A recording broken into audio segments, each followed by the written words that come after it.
Good morning, everybody. SoCalsabre here, and I hope this finds everybody doing well on this Sunday morning. It's a beautiful morning here in Victorville, California, and no wind. The temperature is only about 65 right now, but this is a wind area, so I'm sure that it's going to be windy again. Today I'm going to be doing a requested video. One of the subscribers requested that I do a video on my top dice games.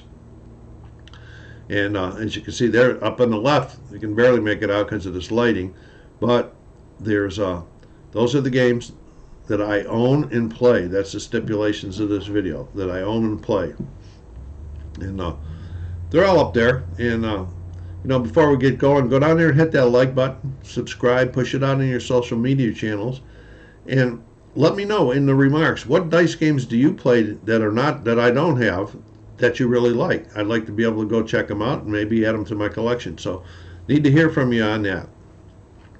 Okay, there's the list I have, and you can see probably the one I've owned the longest is Backgammon. It's on the top. That was really popular in the mid-70s when I was at Selfridge Air National Guard Base when I was in the Air Force. We used to play a lot of backgammon, drink a lot of beer. I guess maybe there wasn't a lot of things to do around that area during that time. Then Yahtzee. My family's played Yahtzee for a long time. My sisters have been I remember playing Yahtzee years ago. But we changed it up. Instead of, how in a Yahtzee scorecard, there's a score pad, there's columns that you fill up, and that's one game, then second game, third game. We changed it where we fill the whole top and the whole bottom up. We play it until it's all filled up. You roll your dice, and you can put it, if you got, 4 5s, you can put it in anywhere you want on the board that fits the criteria of the dice you rolled. Then at the end we add it up. Nice, challenging that way. Takes longer, but it's a lot of fun. And so let's get going. Before I go into my honorable mentions and my countdown, I'm going to give some special recognition to one game, and that's called Catan. Doesn't get a lot of love in the board game community, but it's been around, and I've read some articles on it, and I kind of agree with the one guy that says he believes this is the godfather of more modern board games. It started the revolution of what we have today. It came out in the late 90s in Germany, and finally made its way over to the U.S., and really got popular in colleges, the fraternities and the sororities, picking it up and playing this one during their parties and having a good time and everything playing it. And then that was the beginning in the U.S. It continues to sell copies even to this day. I don't know how many it currently has, but as of 2015, it had sold 22 million copies.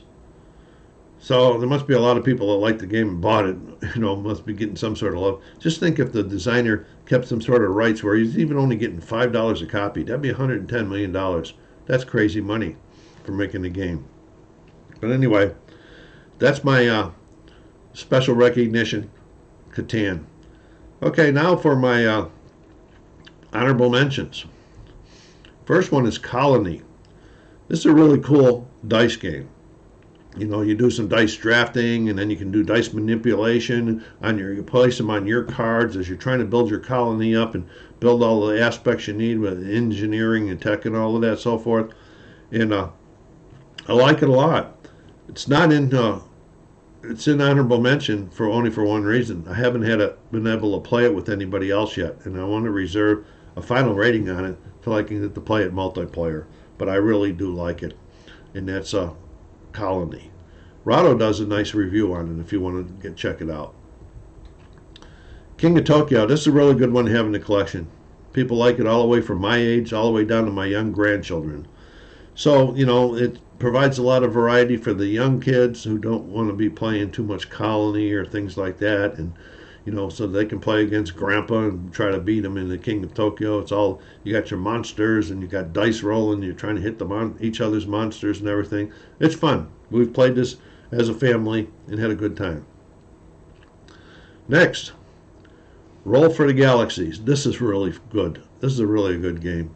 And again, this is like Colony. I haven't played it with anybody else, so I can't honestly rank it as a multiplayer game. I had to play it two-handed because there's no solo automa in it, but I enjoyed it, played it while I was learning it, and hope to get this on the table this year with some other people. But for now, it's honorable mention roll for the Galaxy. The last honorable mention is Tiny Epic Galaxies.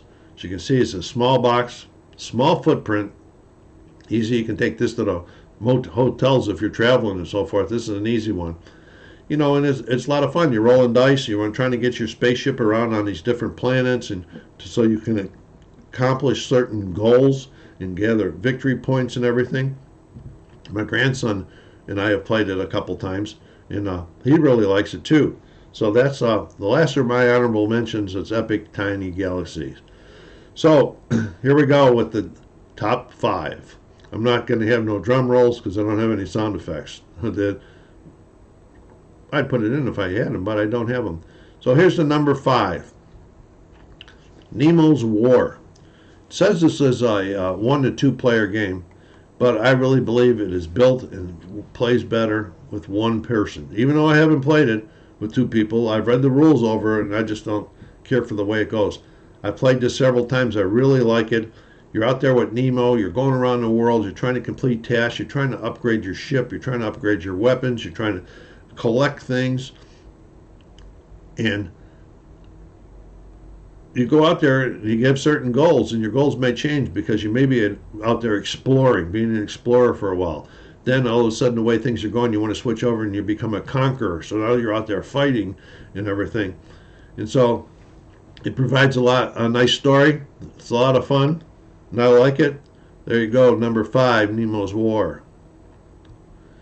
Number 4, Elder Sign. This one's really liked by my family. This is it says it's co-op 1 to 8. We have played it 1 to 4. I don't know if I want to go any higher than that because it takes a while to get around the dice and everything. So your turn. And then this one here is Cthulhu orientated. You pick out a monster that you're going to be playing against, and it tells you what you got to do before the monster wakes up. So now what you're doing is you're rolling the dice on all these different tasks. You've laid cards out on the table, and each of them has different tasks and different dice requirements. And the dice are special dice. And so you're on the cast, so you're rolling against the task, and if you get the task, you might get like 2 Elder Sign victory. I don't know if that's the correct name or not right at this point in time. And the monster might say you need to have 15 of these things, of these points.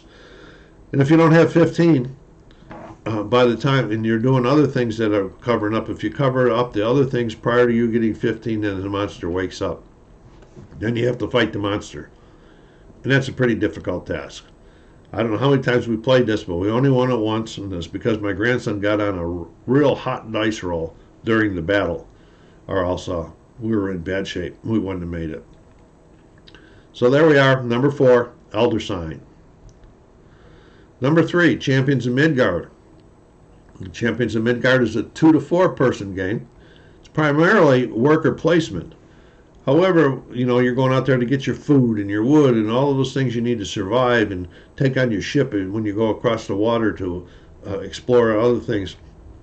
But in the meantime, you're trying to pick up these combat dice. There's 3 different kinds of combat dice that vary in strengths and type of weapons that they have.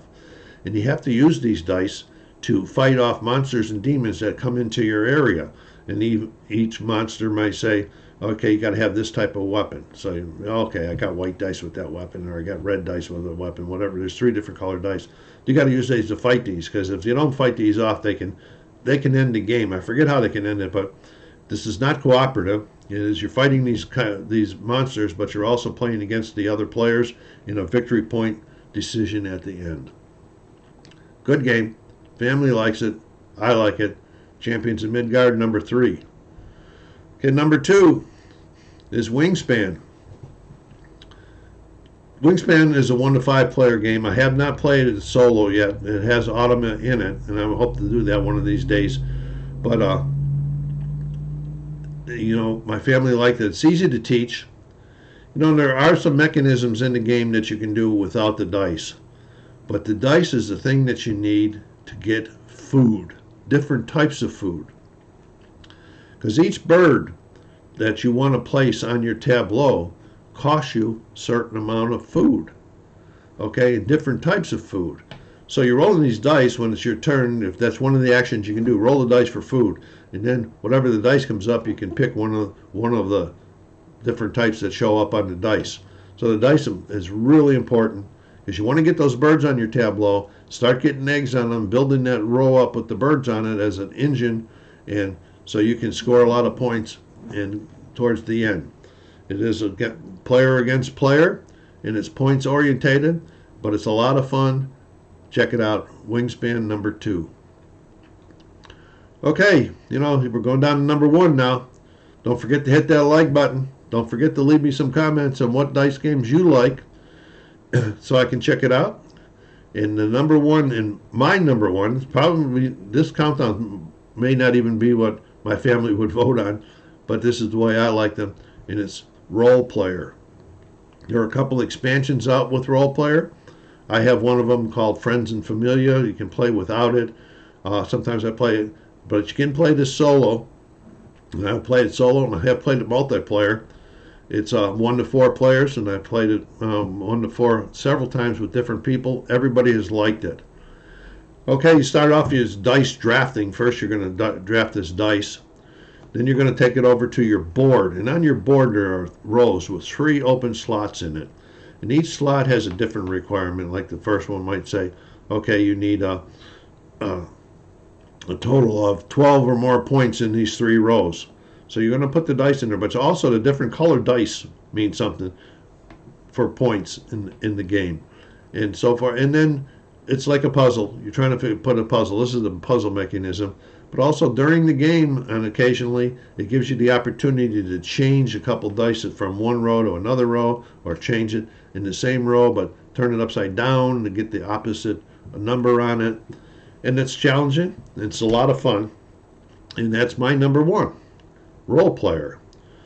Well, that's it for the top dice games. If you got any ideas of things that you'd like me to do a review on, let me know.